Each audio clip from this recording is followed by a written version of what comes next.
नमस्कार दोस्तों, स्वागत है आपका हमारे नए वीडियो में। वीडियो स्टार्ट करें उसके पहले ही बोल देते वीडियो को लाइक शेयर कर दीजिएगा और वीडियो को फुल वॉच कर फिर ही कमेंट करिएगा, क्योंकि आधा नॉलेज हमेशा गलत होता है।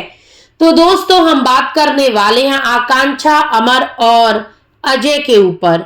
आप सभी को पता होगा कि आकांक्षा की शादी उनके जेठ जी अजय के साथ हुई और उसके बाद सोशल मीडिया पे एक बवाल पैदा हो गया कि अचानक से 10 कर्मा के ठीक बाद इनकी शादी कैसे कर दी गई।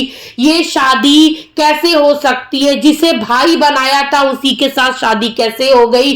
समाज ने इसे स्वीकारा कैसे? इतनी जल्दी क्या थी आकांक्षा को कि वो शादी कर ली? अब शादी क्यों हुई, किस दबाव में हुई, क्या रीजन था, उसका पर्दाफाश हो चुका है।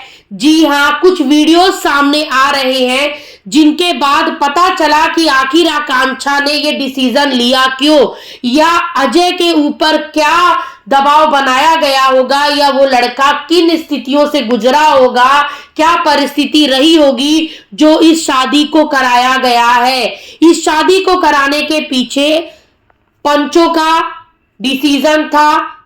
आकांक्षा, अमर, इन लोगों के साइड से जितने भी रिश्तेदार थे सबसे पूछा गया था, बैठक हुई थी। वहां पे गांव के मानिंद लोग, पंच लोग, अमर के माता पिता, अजय के परिवार वाले, सभी लोग मौजूद थे।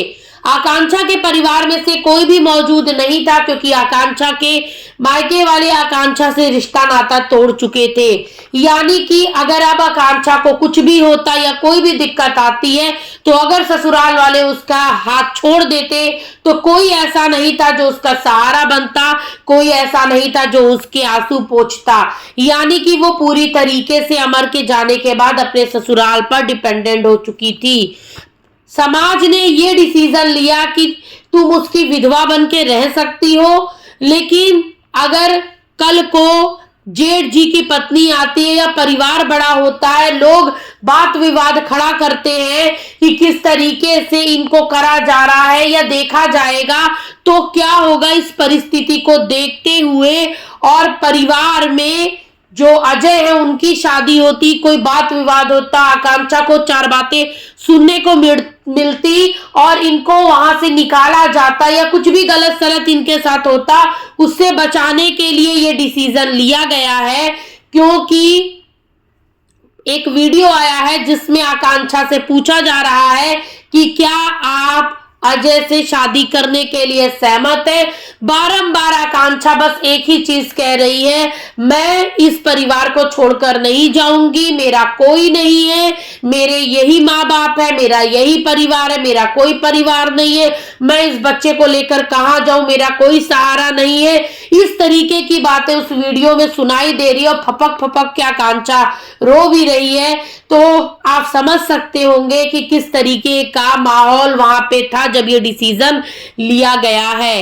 कोई भी निर्णय अचानक से नहीं लिया जाता, ये बात बिल्कुल सत्य है, लेकिन कोई भी डिसीजन अगर लिया जाता है तो उसके पीछे कोई ना कोई रीजन जरूर होता है। आप सभी को पता है कि आज नहीं तो कल अजय की शादी होती, कल को अजय की पत्नी भी आती, उनकी भी फैमिली बनती, तो हो सकता है आकांक्षा को वहां रहना मुश्किल हो जाता। अब अमर है नहीं तो आकांक्षा को देखता कौन?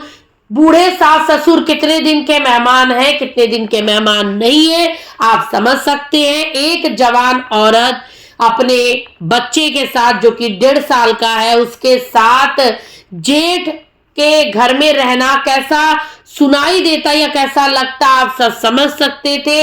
इन परिस्थितियों से ना गुजरना पड़े, इससे पहले ही रिश्तेदारों ने और समाज के मानिंद पंचों ने ये डिसीजन लिया है, जिसमें अमर के माता पिता, आकांक्षा, अजय, सबकी सहमति ली गई है। बारंबार वहां पे पंचों द्वारा बोला गया, आकांक्षा आप अपना डिसीजन लेने के लिए स्वतंत्र हैं, हम आप पे कोई भी डिसीजन थोप नहीं रहे हैं। बकायदा सहमति के बाद ये डिसीजन हुआ और इसमें सबसे बड़ा योगदान है तो अमर के माता पिता का है। यानी कि सास ससुर की सहमति से ये दूसरी शादी हुई है। जो लोग स्नैपी गर्ल सपना चौधरी को जानते होंगे, उनको पता होगा कि किस तरीके से उनकी शादी उनके देवर राजवीर के साथ कराई गई थी, जिसे सपना भी भैया ही बोलती थी, और शादी कराई गई थी। तो लोगों को उस टाइम प्रॉब्लम नहीं हुई थी, तब तो बहुत पुनीत काम दिख रहा था, सास ससुर ने बहुत बड़ा काम कर दिया था। बाद में भले ही बहू और ससुर सास के बीच जो भी बात विवाद हुआ वो बात अलग है, लेकिन तब तो राजवीर से शादी कराई गई थी, तब तो जनता को प्रॉब्लम नहीं थी, तब तो बड़ा पुनीत कार्य हो रहा था। तभी भी स्नैपी गर्ल सपना की गोद में एक छोटी बच्ची आरूही थी, और आज भी सेम ही सिचुएशन है कि यहाँ पर बच्चा उतना ही छोटा है, सहारा कोई नहीं है, सास ससुर की उम्र हो चुकी है, जवान जेठ के साथ अगर जेठ की कल को शादी हो जाती तो परिवार में एक साथ रहना मुश्किल होता। बहुत लोगों के नजर में ये चीजें गलत हैं, सो गलत होंगी, लेकिन मेरे नजर में ये चीजें गलत नहीं है। किसी विडो महिला से शादी करना इजी नहीं होता है। अपनी भाई की पत्नी को अपनी पत्नी के रूप में देखना आसान नहीं होता है। अपने जेठ को अपने पति का स्थान देना आसान नहीं होता है। अपने बच्चे के पिता जिसका स्थान हमेशा अमर का रहेगा, लेकिन उस स्थान पर बड़े बाप को बिठाना आसान नहीं होता है। आप लोग बोलने को तो बोल सकते हैं, लेकिन क्या जब आकांक्षा पे विपदा आएगी तो ये समाज के कुछ 4 लोग जो औरतें आदमी सब मिलकर कमेंट लिख रहे हैं, क्या ये उस महिला का दर्द बांटने जाएंगे? क्या उसका कंधा बनेंगे? नहीं। समाज के जो लोग होते हैं ना, अकेली औरत को गिद्ध की तरह नोचने बैठे रहते हैं, वो हमेशा नोचते ही रहते हैं। नजर निगाहें हमेशा गंदी ही रहती हैं, और वैसे भी कितने टाइम तक उसको इस तरीके से रखा जाता? आखिर उसकी उम्र ही क्या है? कम एज की लड़की। बालपन में अमर और आकांक्षा को प्यार हुआ, शादी हुई, एक अमर प्रेम कहानी बन गई, क्योंकि अमर शादी से अर्थी तक का सफर उसका आकांक्षा के साथ बीता। लेकिन आकांक्षा किन परिस्थितियों में शादी करी, इस चीजों को समझने के बाद ही लोगों को टीका टिप्पणी करनी चाहिए थी। मैंने देखा बहुत सारे रिएक्शन चैनल वाले हैं जो आकांक्षा के चरित्र तक का हनन कर रहे हैं, लेकिन मेरे हिसाब से पहले अपने गिरबान में झांक कर देखना चाहिए कि क्या अगर ये आपके घर परिवार में किसी के साथ होता तो क्या आप तभी भी इस तरीके के हार्ड और हार्श लैंग्वेज प्रयोग करते? बिल्कुल नहीं करते।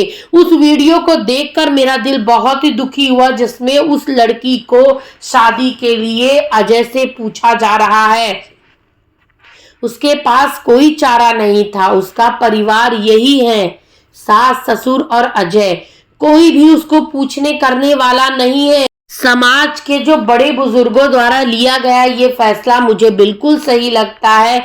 माना कि इन दोनों को इस रिश्ते में ढलने में टाइम लगेगा, पर मैं ईश्वर से प्रार्थना करती हूँ कि अजय और आकांक्षा एक दूसरे के साथ खुश रहें। समय इन दोनों को एक दूसरे के पास भी लाएगा और एक दूसरे का साथी बनने के लिए हिम्मत भी प्रदान करेगा। हो सके तो आप लोग पॉजिटिव कमेंट कीजिए और अजय के लिए सम्मान रखिए, कोई आपत्तिजनक शब्द मत यूज करिए।